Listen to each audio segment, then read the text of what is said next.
హరి ఓం everyone.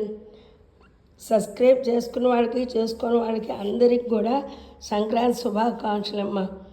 ఇదిగో నేను ముగ్గేశాను, కామెంట్లో ఎలా ఉందో చెప్పండి.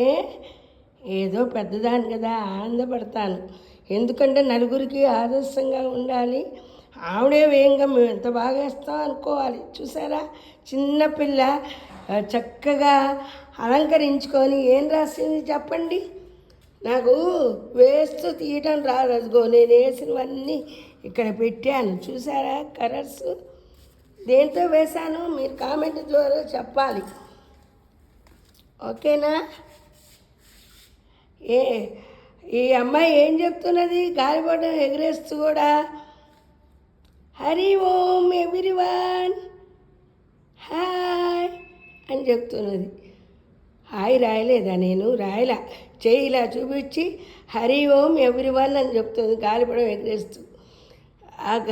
ఎందుకు పండగ రోజు గాలిపడం ఎగిరేస్తారో తెలుసా మీకు? మీకు అన్నీ తెలుసు. అమ్మ మర్చిపోయినా, రేగిపళ్ళు పెట్టడం మర్చిపోయాను. రేగిపళ్ళు పెట్టాలి ఇవాళ, నిన్ననే పెడతారనుకో. ఇవాళ ఉత్తరాయణం కదా, దేవతల కాలం. భోగభాగ్యాలతో మీరందరూ తులుతూగాలని మనస్ఫూర్తిగా కోరుకుంటున్నాను. మీ శ్రీదేవి వినాయక, మీరే ఇది వేయించారు కదా, అసలు వేస్తాననుకోలేదు. ఇక్కడ మర్చిపోయాను, చూసారా, ఇక్కడ వేయడం మర్చిపోయాను. ఇక్కడ తెలుపు ఫ్లవర్స్ వేద్దాం అనుకున్నాను.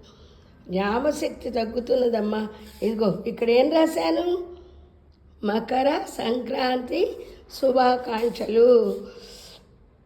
5:30కి చల్లలో మొదలు పెడితే ఇప్పటికి 1 వంతే అయింది. ఉంటా మీ శ్రీదేవి. పండగ హడావుడి కదా. గాలిపటం గురించి చెప్దాం అనుకున్నాం కదా. గాలిపటం ఎక్కడ ఎగురుతుంది, ఆకాశంలో ఎగురుతుంది.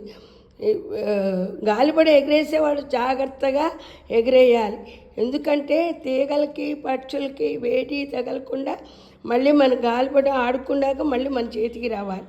ఓకే, ఉంటా. అందరు గాలిపటాలు ఎగిరేసుకుంటే ఉంటా మీ శ్రీదేవి. బాయ్. వినాయక వక్రతుండ మహాకాయ సూర్యకోటి సమప్రభ నిర్విఘ్నం కుర్మే దేవ సర్వకార్యేషు సర్వదా. అందరికీ మంచి చేయండి స్వామి, అందులో మనం కూడా ఉండాలి. ఉంటా మీ శ్రీదేవి.